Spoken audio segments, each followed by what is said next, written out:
Eu vou esperar as meninas entrarem.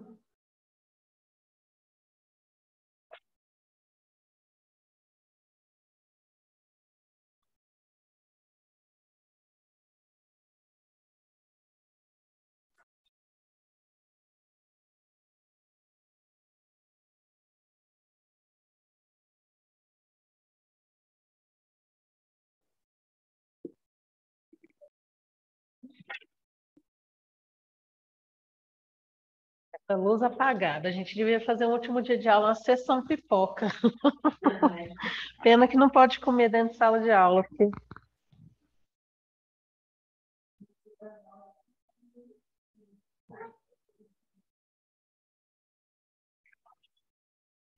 Filme tem, mas não assim, a realidade, né? Tem alguns desses na Netflix, né?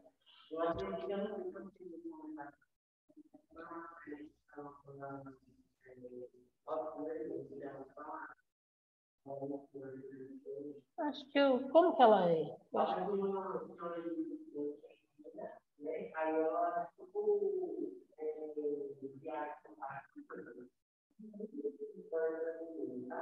Ah.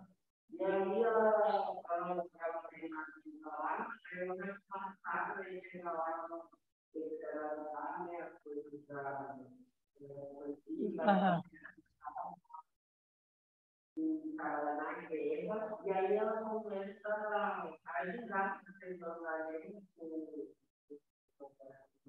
Enfermeira. Ah, nunca vi, não.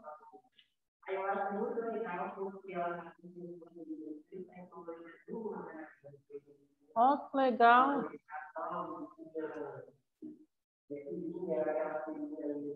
De vidro, né? Vidro.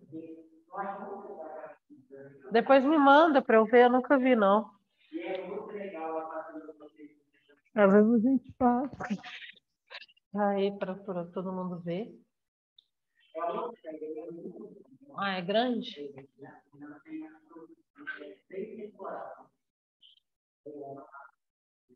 Depois me manda, eu quero ver.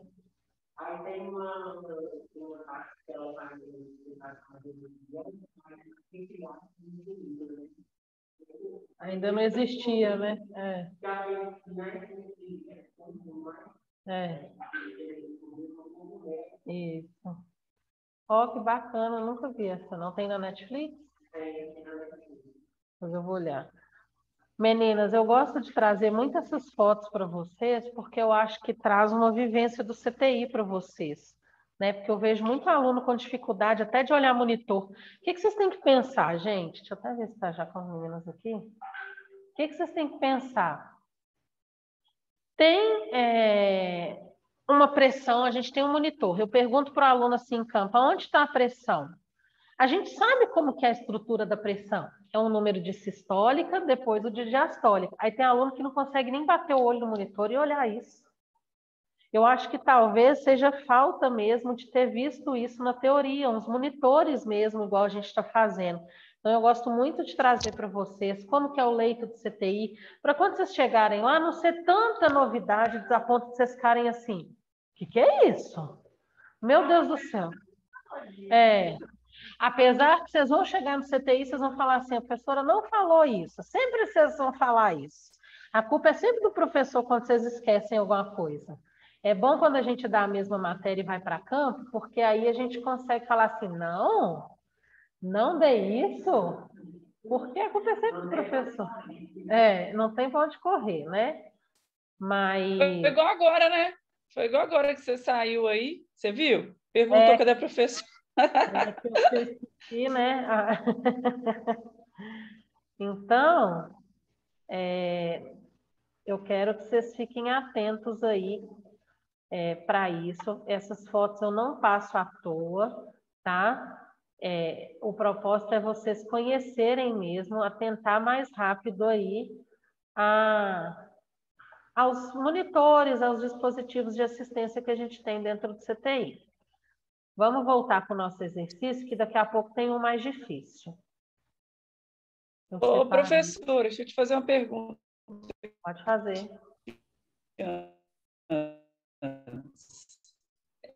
Lá na pesquisa, Tá travando sua internet, Shirley. eu coloquei um medicamento lá, chama DIL. Shirley, sua internet está travando um pouco. Lá na pesquisa, você Tá colocou... Diltiazem. Ele é usado no CT também? É usado Para sim. pressão? É usado para pressão. Pode Então, colocar. mas ele é considerado desses. Ele não é considerado o quê?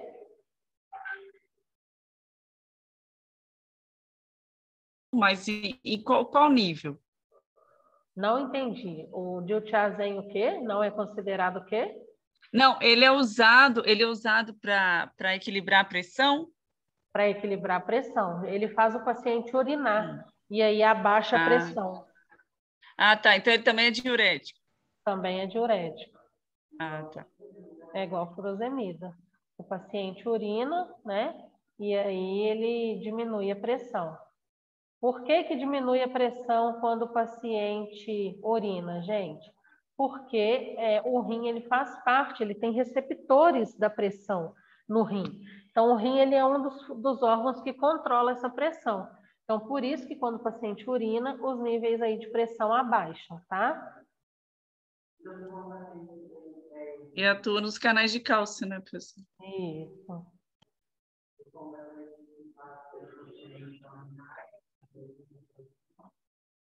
Se o paciente tiver o quê? Infecção urinária? Incontinência ou reteno? Reteno.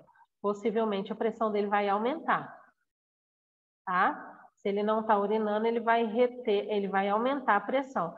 Por isso que é muito comum o paciente que faz hemodiálise ter pressão alta, porque eles não urinam, o rim dele não funciona, então ele não consegue controlar isso aí, tá? Essa eliminação aí para diminuir a pressão. Deixa eu só ver um vídeo aqui.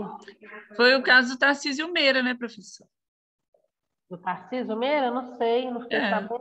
Ué, porque ele tinha problema de rins, ele fazia hemodiálise, aí com Covid. A medicação que eles estavam dando não conseguiu ter esse equilíbrio aí, não. É. Tem uma foto aqui que faltou. O que você ia perguntar, Thales?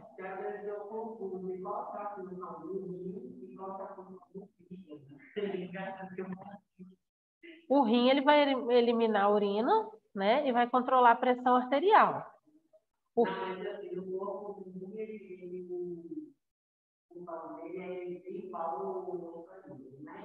Do rim. Isso, de eliminar as toxinas. Isso. O que o fígado faz? O que o fígado faz? Me conta, não sabe? Nem chute.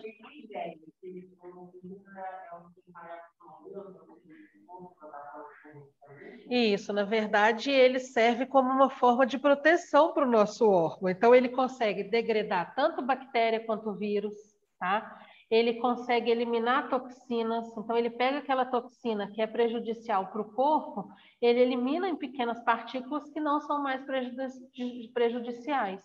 E aí, depois, essa substância é eliminada pelo rim. Então, é como se eles trabalhassem em parceria, por assim dizer. Entendeu? Mas ele também consegue degradar aí, bactérias, ele consegue degradar aí, vírus, tá? Então, o fígado ele consegue atuar nisso tudo. Além de produzir a bile, né? Que é a principal função dele aí. Gente, esse monitor aqui, me contem. Não está compartilhada a tela, não. Ó. Eu estava tentando falar isso. Foi mal. E aí? O que tem de errado que você falou? Eu quero saber como que tá. A frequência cardíaca tá quanto? 115. Ok. Frequência respiratória? 97. 97. Não, frequência respiratória. 36 é respiratória. 36. Saturação. 97. 97. E a pressão? 109 por 63. 39. Esse segundo número aí da diastólica ficou meio confuso, né? Eu acho que é 2 ou 7. É. Tá. E quanto que está a temperatura? 38,5. 38,5. Então, o que que tem de alterado nesse paciente? Frequência cardíaca? Acho que é a respiratória, Temperatura. temperatura. A cardíaca depende, né, professora? Da Tem temperatura. Por isso mesmo. Então, frequência cardíaca. Será que a frequência cardíaca está alterada por quê? Por causa Por causa da temperatura. Por causa da temperatura. Você Então, falou que a partir de 38,3 já está 38,5. Isso. Então, possivelmente, a frequência cardíaca dele subiu um pouquinho por causa da própria febre, ok? E a respiração também tá alta, né? Oi, Maila. A respiração dele tá 36. Eu acho que tá alta. 36. Qual que é o valor de referência de temperatura? Acho que é 12, 24. 12 Temperatura até não, 24. desculpa, de frequência respiratória. Acho que é 12 até 24. Isso, de 16 a 22 que a gente vai padronizar, ok? 16 a 22. Olhem como que essa curva da saturação tá ruim, gente. Mas a curva da frequência cardíaca tá boa. É isso aqui que é uma curva de frequência cardíaca. A curva da pressão arterial tá boa. Se tem curva, é pressão invasiva. A frequência respiratória dele tá alta. Lembra que eu contei para vocês que na febre, além de subir frequência cardíaca, também pode subir frequência respiratória? Esse é um caso típico, tá? Então, a gente vai tentar dar. Outra forma do paciente em coma demonstrar para a gente que ele está com dor. Então, a gente tem 3 sinais no paciente que está em coma mostrar que está com dor. Aumento da frequência cardíaca, aumento da frequência respiratória e sinais fáceis de dor. Tá? Então, na hora que você olha, ele está com a Professora, cara toda enrugada. Significa que é dor. Oi? professor, até em pacientes mais comuns, até em casa a gente repara isso. Quando a pessoa está com dor, automaticamente ela já fica com febre. Que está com dor, automaticamente fica com febre?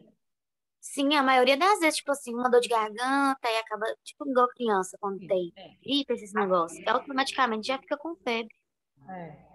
A febre, ela vai me falar de processo inflamatório, de uma infecção ali, tá? Mas é comum a gente ter, porque geralmente essas dores, dor de garganta, alguma coisa assim, é processo inflamatório, né? Infeccioso. Mas parece que é o corpo, parece que é o... O corpo Pode tentando falar. compensar. O corpo tentando compensar, né? Que você quer falar? Isso, parece que o corpo está tentando combater aquilo. Aí, por isso que aumenta a temperatura. Só vai ter febre se tiver agente infeccioso, bactéria ou vírus, tá? Mas a pessoa às vezes pode ter uma dor no corpo que não tá ali. Imagina, gente, você ficar deitado ali um mês. Você ficar deitado um ano. Você ficar deitado 3 anos. Quero que vocês façam uma experiência de Não é de chegar em Deus, casa. não. Vocês chegarem em casa, ou quem já estiver em casa, né? Deita numa posição e tenta ficar 15 minutos. O corpo até dói. Não, eu tô falando de 15 minutos, tô falando nem de mais de 1 hora, não. Nem dormindo a gente não consegue ficar na mesma posição. Imagina você Nada. ficar 3 Quando eu anos. operei, uai, foi recente agora, você tá doido. É um Era sofrimento. 5 horas direto deitado, tá? A gente Credo, coça a Deus, cabeça. Ô Shirley, mas você ficou deitada, mas você vira, você coça a cabeça, você coça não, o... professora, não tinha como, não. Você teve que ficar quietinha. Porque eu fiz nas 2 pernas, não podia mexer. Para me levantar da cama, meu marido tinha que me carregar. Não teve jeito, não. Foi tenso. É horrível, gente, é horrível. Então, assim, às vezes o paciente em coma, ele acorda, né? E aí ele está usando traqueostomia e ele te pede para coçar a cabeça dele. Aí você fala assim, não vai coçar essa cabeça, não. Eu lembro uma vez que eu falei com a paciente, era uma paciente, gente, nossa. Até hoje a gente faz terapia no CTI por causa dessa paciente. Que ela tomou um tiro e ficou tetraplégica. Mas a menina era insuportável.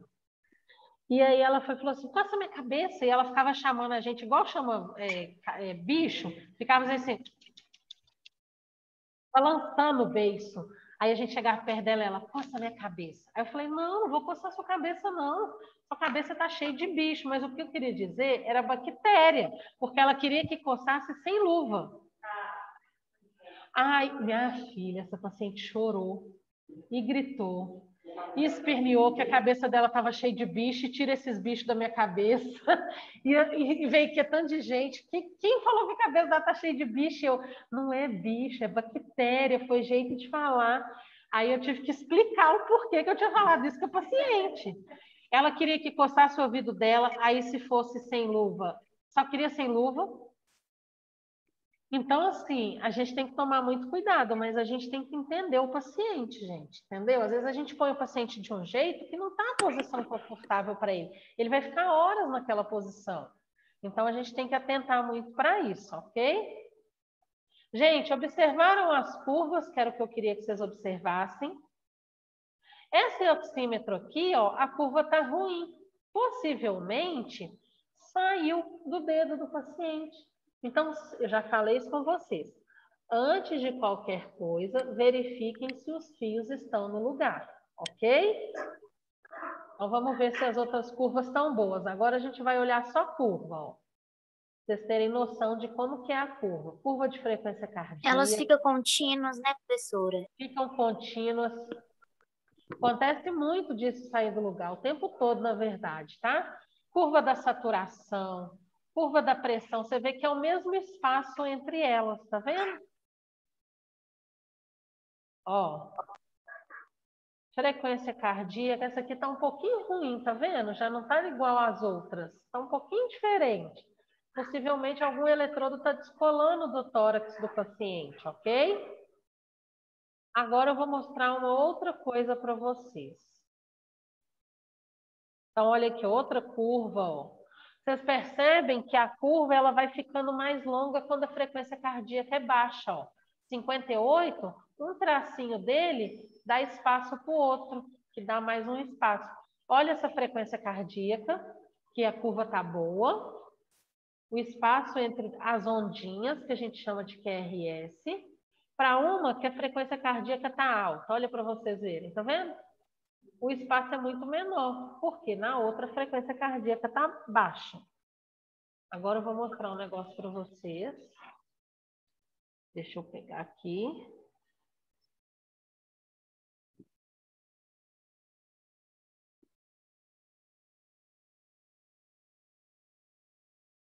Quero saber, vocês estão lá no campo de estágio, tá? Eu resolvi levar vocês para o CTI comigo. Aí eu falo assim, gente, eu vou ali tomar café. Corre o olho aí no meu paciente. Vocês estão aqui sozinha, viu? O médico está ali no computador, mas vocês estão aqui sozinha, de técnicas. Olhem meu paciente aí para mim. E fui lá bater papo na copinha, já que vocês estão trabalhando para mim. E aí vocês se deparam com essa situação aqui.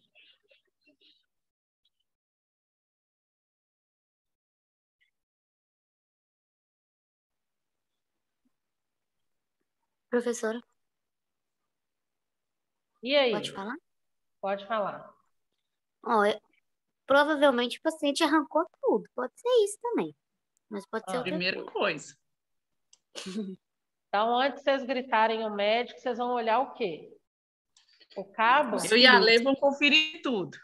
Mas a gente não vai perder tempo, não? Não, a gente é rápida. A gente é rápido. Então, a gente primeiro vai olhar o cabo lá. Aí tem aquele tanto de fio. Vocês vão conseguir olhar com agilidade?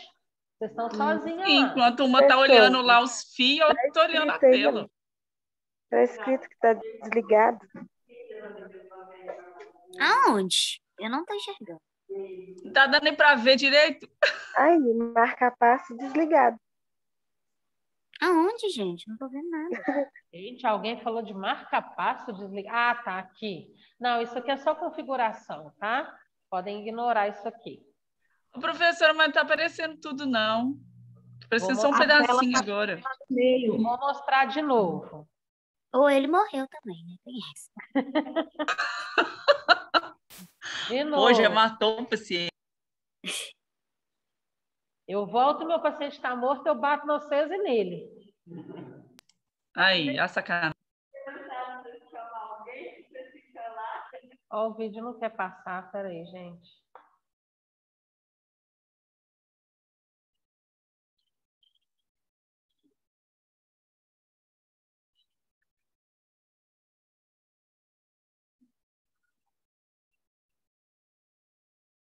Esse apito, qualquer pessoa que tiver no CTI vai levantar e vai lá olhar. Sempre, tá? Porque esse apito é um apito de assistolia, é a ausência de frequência cardíaca. Então, mesmo o outro técnico que está lá do outro lado, ele vai vir olhar o que que é. Na maioria das vezes, é cabo desconectado, mas eu tenho que olhar. A Thali falou uma coisa interessante, gente. Além de verificar os cabos, a primeira coisa que eu vou bater o olho é como que esse paciente está?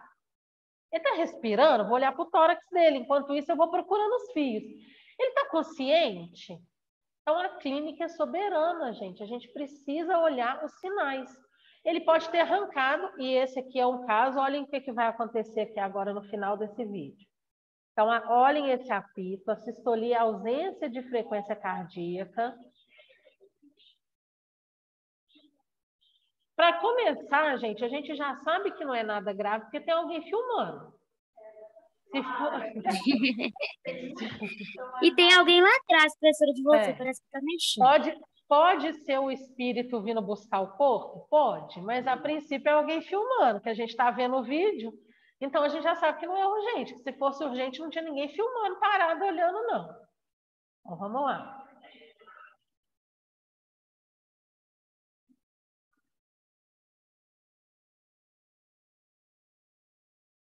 Vamos esperar ver o que vai acontecer.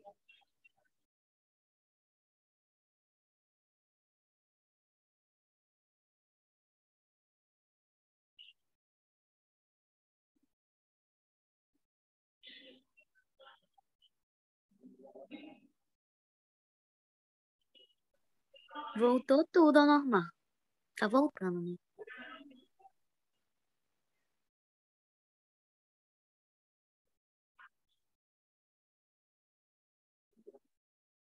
O que eu quero que vocês peguem é até aqui, ó. Aí.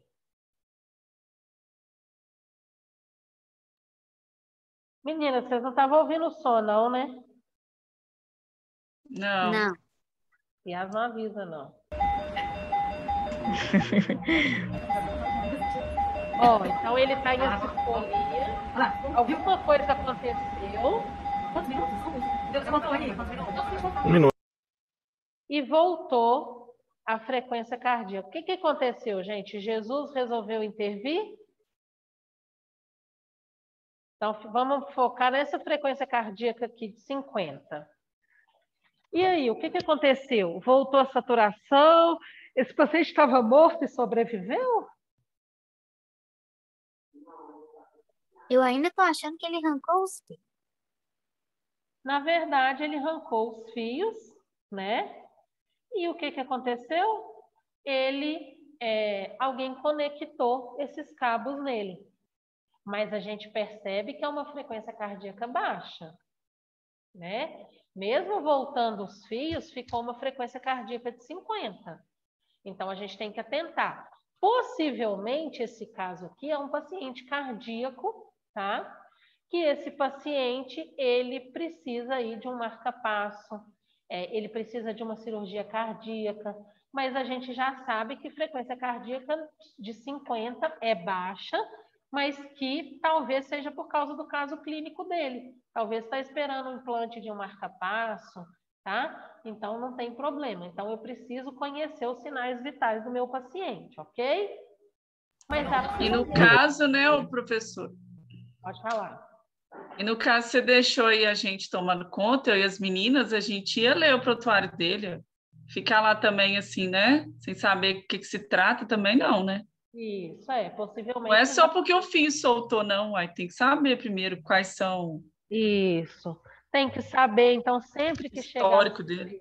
a gente vai procurar saber a história desse paciente, tá?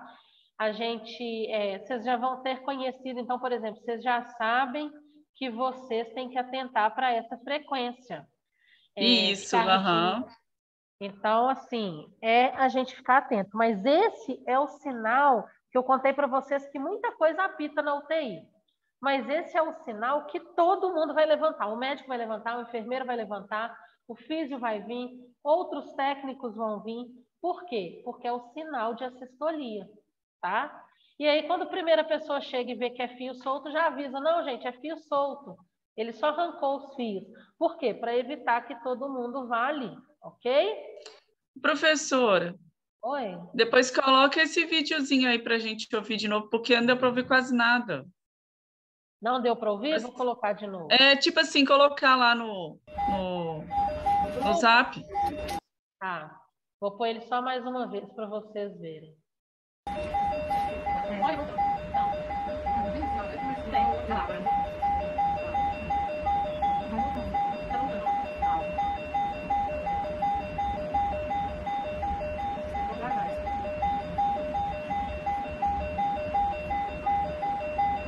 Esse é o barulho, gente, de frequência cardíaca. Esse de frequência cardíaca. Dúvidas? Deu para ilustrar bem para vocês? Agora deu. Sim. Deu, né? Esse aqui eu vou mandar no grupo, mas o restante eu não mando porque são fotos minhas mesmo. Gente, o que é importante a gente entender? Deixa eu abrir nossos slides aqui. O que é importante a gente entender quando a gente pensa no CTI? Tá? A gente tem alguns critérios de admissão para esse paciente na UTI. A primeira coisa que eu falei com vocês foi que... Agora a luz começa a piscar. A primeira coisa que eu contei para vocês foi que o paciente, né, para ser internado na UTI, ele precisa ter indicação de sobrevivência, né? Tem que ser uma doença que seja revertida. A gente não simplesmente interna um paciente para ele morrer na UTI, né? Apesar disso, o nosso número de óbitos dentro da UTI é muito maior do que numa unidade de internação. Por quê? Os pacientes que a gente recebe e tenta salvar a vida deles é muito mais grave do que um paciente que está na unidade de internação. Então, a gente tem algumas patologias que são clássicas, isso tem bem lá no início da matéria de pacientes críticos na apostila.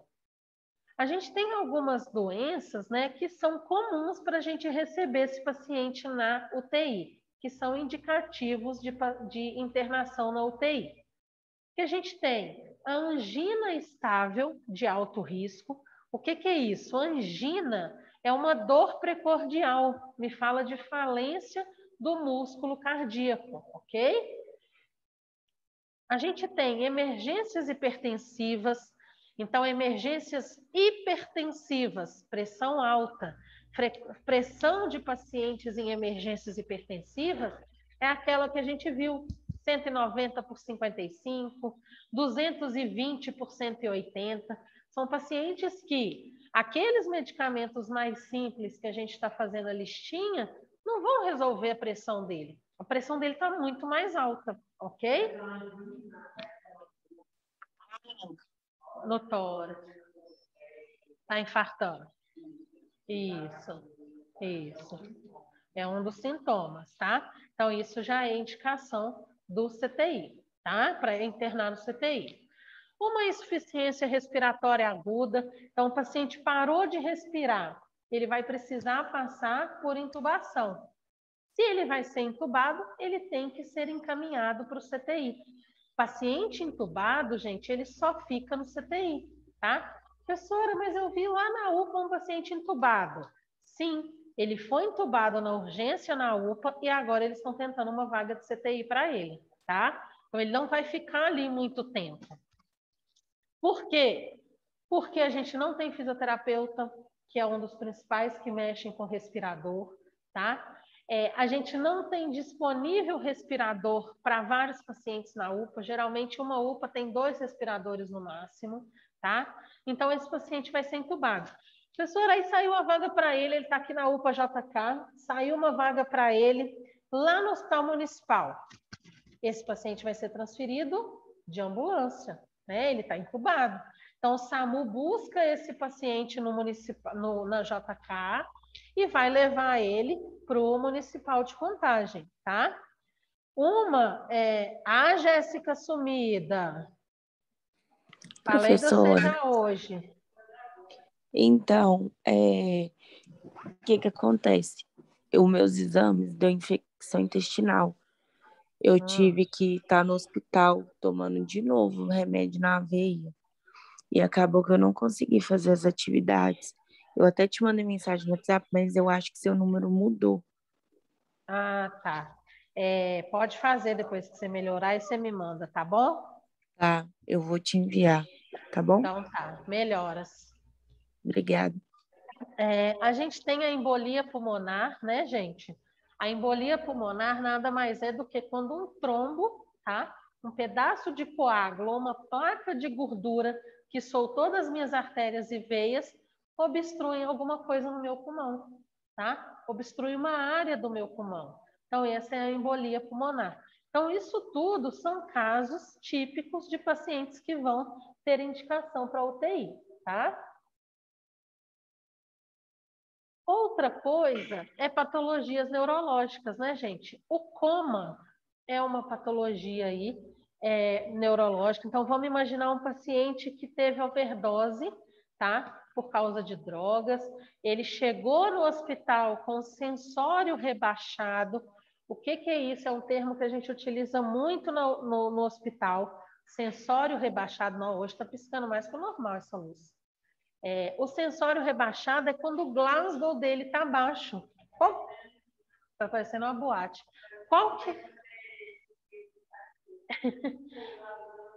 Gente, qual que é o Glasgow mínimo que o paciente pode ter mesmo, que eu esqueci? Professora. A gente estudou na última disciplina. Professora. Ah. Na minha aula prática tem até na prescrição, na prontuário que a gente estava preenchendo, o paciente tem esse negócio de Glasgow. Só que eu não... Gente, a gente não estudou Glasgow na última disciplina? Escala de coma de Glasgow?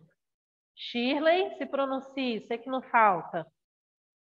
Falou, mas eu também não lembro não, professor. Tá. Mas falar, você falou sim.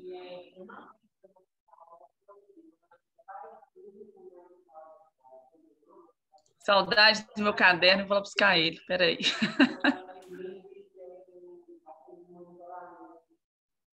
De pique, né? Não, é outra coisa. Vamos lá. Escala. Vocês, quando é outro professor, vocês falam. Tem certeza que o outro professor não falou. Agora, quando é comigo, vocês me deixam tão confusa que eu fico achando que eu tô meio psiquiátrica. Não, a Shirley lembrou aqui que eu vi. Alguém tem que pelo menos... Falou sim, falou. Falei. Falou. Eu pus até no meu trabalho lá no como é que chama?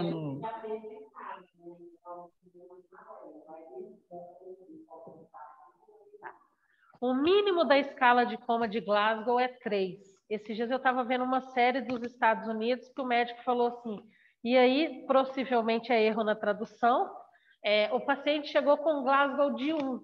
Não existe. Vou explicar o porquê. A escala de coma de Glasgow, a gente vai observar, tá? As respostas desse paciente. A resposta ocular, a resposta verbal e motora, ok? Gente, essa luz não vai parar, não? E aí, quando a gente vê abertura ocular, esse paciente é um paciente que ele abre o olho espontâneo, igual a gente, ele vai ganhar 4.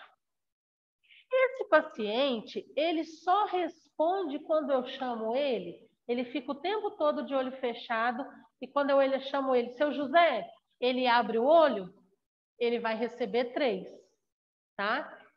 Esse paciente, eu chamei ele, seu José, ele não respondeu, mas eu fui e dei uma esfregada no externo dele de leve, tá? E ele respondeu ao estímulo de pressão e falou: oi, o que foi, minha filha? Ele vai receber 2.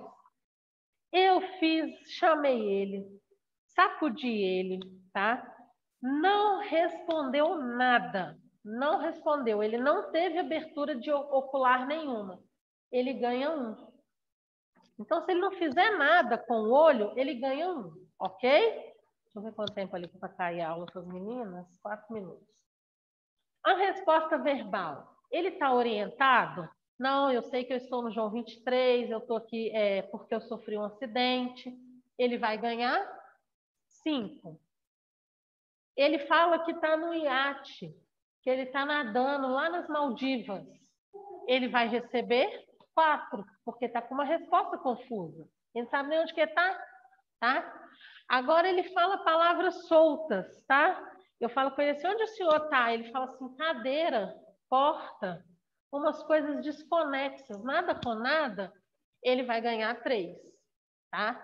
Ele verbaliza alguns sons, ele balbucia algumas palavras que a gente não entende, ele vai ganhar 2. Ele não teve resposta verbal, eu não ouvi nenhum som saindo dele, ele vai ganhar 1. Então, se ele não fizer nada na abertura ocular, ele ganha 1. Se ele não fizer nada na resposta verbal, ele ganha 1. Então, ele já tem 2 pontos se ele não fizer nada. E a resposta motora é, seu José, levanta o braço. Ele levanta. Se ele respondeu a comandos, 6. Se ele localiza, ele não respondeu, mas na hora que eu aperto o braço dele, tá?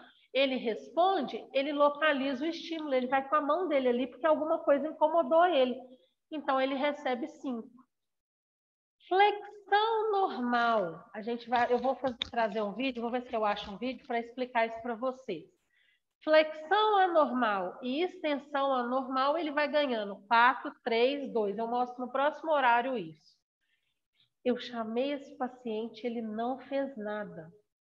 Ele vai ganhar 1.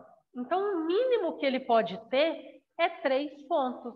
E o máximo que ele pode ganhar é 15. Então, a gente aqui está com Glasgow 15. Agora, cadê Gisele, que estava dormindo mais cedo? Eu chamo a Gisele, ela acorda assustada e responde umas coisinhas. Oi, professora. Não, estou aqui fazendo comida, 7 horas da manhã, com a voz de sono. A gente brinca e fala o quê? Que ela está com Glasgow rebaixado, ela está com menos de 15 no Glasgow. Então, isso é muito comum a enfermagem falar, ok?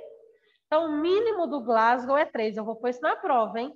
E o máximo é 15, ok?